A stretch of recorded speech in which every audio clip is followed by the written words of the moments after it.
Mochilas voadoras, carros anfíbios, motocicletas autoguiadas.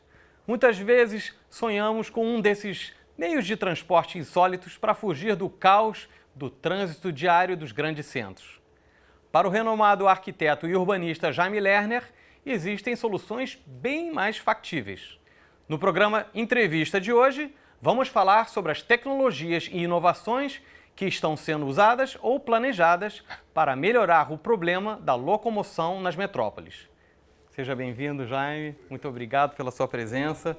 Para falar desse assunto, eu gostaria de evocar os personagens Otto e Acordeão, que você costuma utilizar nas suas palestras. Quem são Otto e Acordeão? Bom, o Otto foi um livro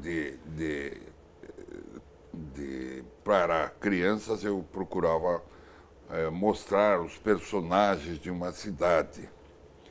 E o Otto era o automóvel, né? E a história do Otto é que era um convidado que veio para uma festa e não quer mais sair. E que bebia muito, né?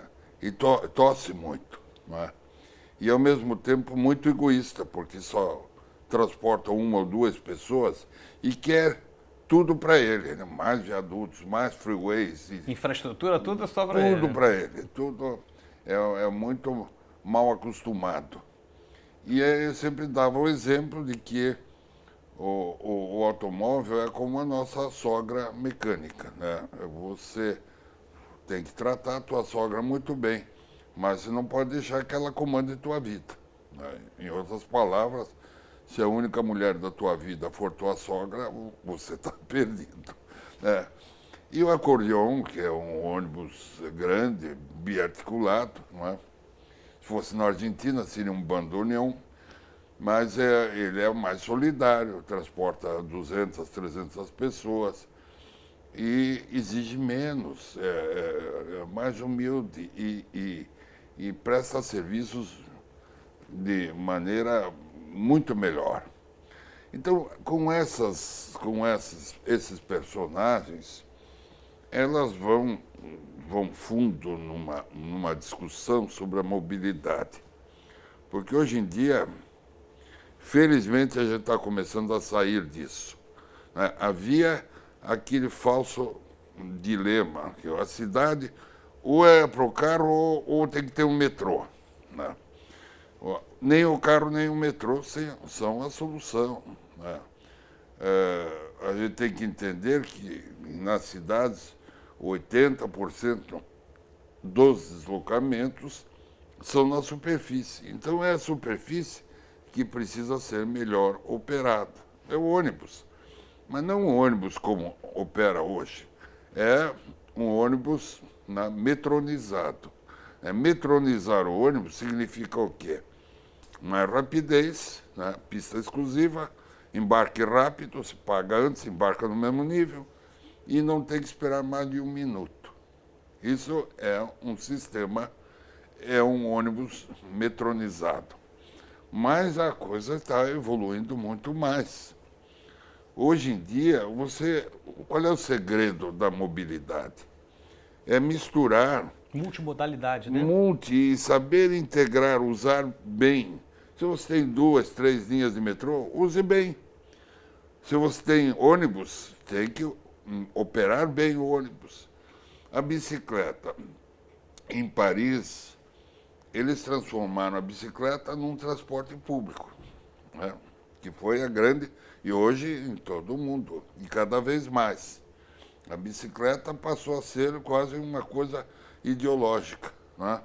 Então, existe um espaço, como existe para a bicicleta, existe um espaço para o transporte público individual que tem que andar em espaços mais domesticados e não pode pegar mais do que 25 km por hora. E como é que foi, então, a experiência da concepção e a implementação do ônibus expresso lá em Curitiba? Teve que alterar alguma coisa da concepção original? Conta um pouco dessa história. Foi uma guerra. Imagina. Né? Porque você imagina, existia aquela tese que uma cidade, quando caminhasse para ter 1 milhão de habitantes, deveria ter um metrô. Bom, São Paulo estava, naquela época, começando o seu metrô, o planejamento do metrô. Nós não tínhamos recursos e começamos a pensar, mas por que não uma solução que tenha os componentes do metrô, rapidez, né? Frequência, que é fundamental, embarque rápido. Aí começamos e por que não na superfície? Aí começou a surgir, foi a primeira cidade do mundo, que é o Sistema Expresso, hoje chama-se BRT, Bus Rapid Transit, e começamos em 74. Bom, começamos com 50 mil passageiros por dia. Hoje, o sistema todo de Curitiba transporta 2,5 milhões de passageiros por dia. O metrô de Londres transporta 3 milhões. E olha, é uma cidade muito maior. E o metrô acabou de fazer 150 anos, o metrô de Londres. Tem muito mais tempo aí de E o custo, não é? Bom, eu não quero comparar, não é? Mas as pessoas têm o seu imaginário, assim, eles pensam o metrô em Paris, o metrô no Brasil, eles pensam que o metrô vai passar na frente da casa deles. Né? Não é assim. Você tem que caminhar, tem que descer, e às vezes descer muito fundo. Né? Em Londres não é fácil para uma pessoa idosa. Né? E também trocar. Né? Eu morei em Paris. Eu me lembro que nas estações, por exemplo, eu me lembro, Montparnasse, Châtelet, République, você caminhava 15 minutos por baixo da terra para fazer a conexão, a baldeação. Então, o que importa é o tempo da viagem. Que outros combustíveis você apostaria, hein, Jaime? Fora a eletricidade. Olha, eu gosto de uma frase de um professor chinês que diz assim, o nosso sistema tem que garantir a cada cidadão um BMW. O que é isso? Bus, metrô, walking. Então, caminhar vai ser importante, a bicicleta vai ser importante. E, principalmente, sair da dependência do automóvel. Claro, O automóvel individual não tem futuro, é isso? não tem futuro. Aonde? Para lazer, para viagem.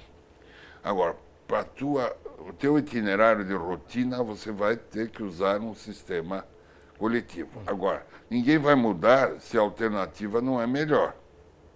Eu não mudo. Se não for para melhor, eu não vou mudar. E o que faz uma pessoa mudar? É dotar um sistema de alta qualidade.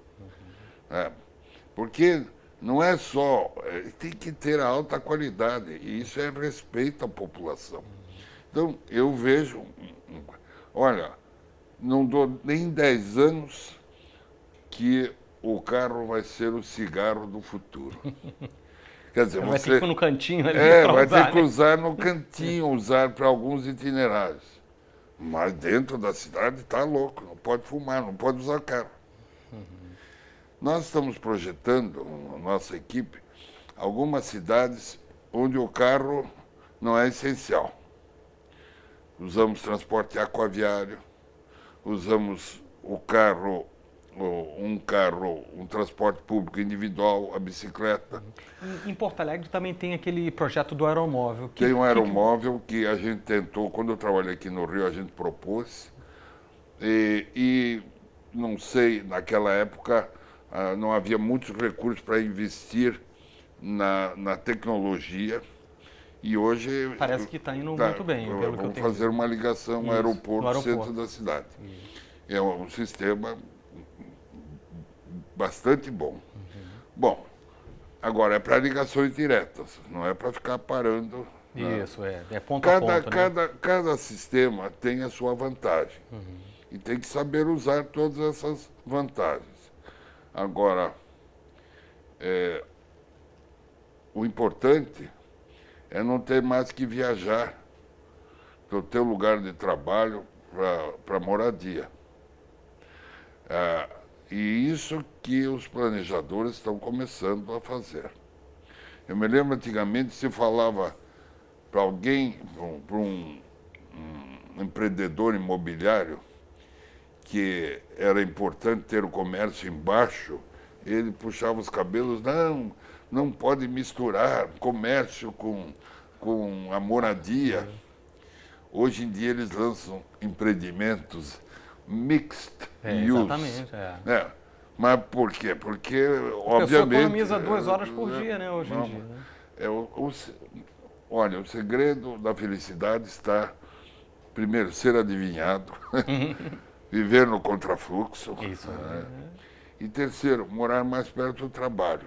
Mas dentro dos projetos de carros elétricos, existem alguns, tem o da Tesla nos Estados Unidos, em que existem uns postos de carregamento super rápido de eletricidade. Em Israel tem um chamado Better Place. Mas é o seguinte, o cara não pode ser... Você tem que avançar nisso. Você não vai querer alimentar um carro como um barbeador. Né? Pois é, mas esse Better Place, ele é um sistema que você entra com o carro e a bateria rapidamente é trocada. A coisa está evoluindo mais ainda. A ideia é de que o carro encosta e automaticamente, ou num meio-fio, ou num rodapé, roda-roda, né? Que você encosta e automaticamente carregue. Porque não pode ficar carregando, trocando bateria. Mas isso vai evoluir. O importante é que seja pequeno. Nós estamos desenvolvendo um carro já há alguns anos, né? 7º protótipo, que é um carro, é o menor carro do mundo. É metade na largura de um Smart Car e metade no comprimento. E eu entro dentro. Bom, esse carro não pega mais que 25 km por hora, é reciclável, porque o carro é de papel.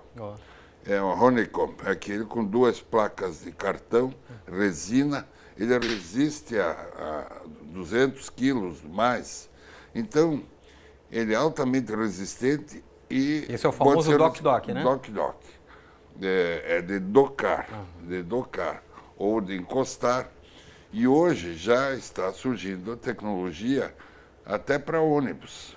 Então, o ônibus passa pela estação, não precisa grudar em nada. No momento que ele passar ou parar na estação, automaticamente ele é recarregado. Não é que isso está acontecendo já, mas está sendo preparado para isso. Então nós vamos ver daqui para frente muitas novidades. E a novidade maior é que as pessoas vão começar a usar menos o automóvel, eu acredito, mas desde que exista alternativa. E nós precisamos perder o medo de usar a água. Porque por que no Rio, por que em São Paulo, por que não se usa um sistema aquaviário? Olha, se há uma cidade que tem dificuldade para usar água, é Veneza. Porque são navios grandes, são marolas enormes, e eles vão lá, encostam e jogam uma cordinha lá, e é o embarque mais rápido do mundo, mais rápido que o metrô. Em 10 segundos, menos de 10 segundos, você embarca e desembarca. É uma maravilha. Então, às vezes a coisa simples, né? Como eu digo, às vezes a preguiçosa criatividade ganha da laboriosa mediocridade. Às vezes, nem sempre. Muito obrigado, Jaime Lerner, pela sua presença, sua participação. Queria agradecer a companhia de vocês que estão em casa. Até o próximo programa Entrevista.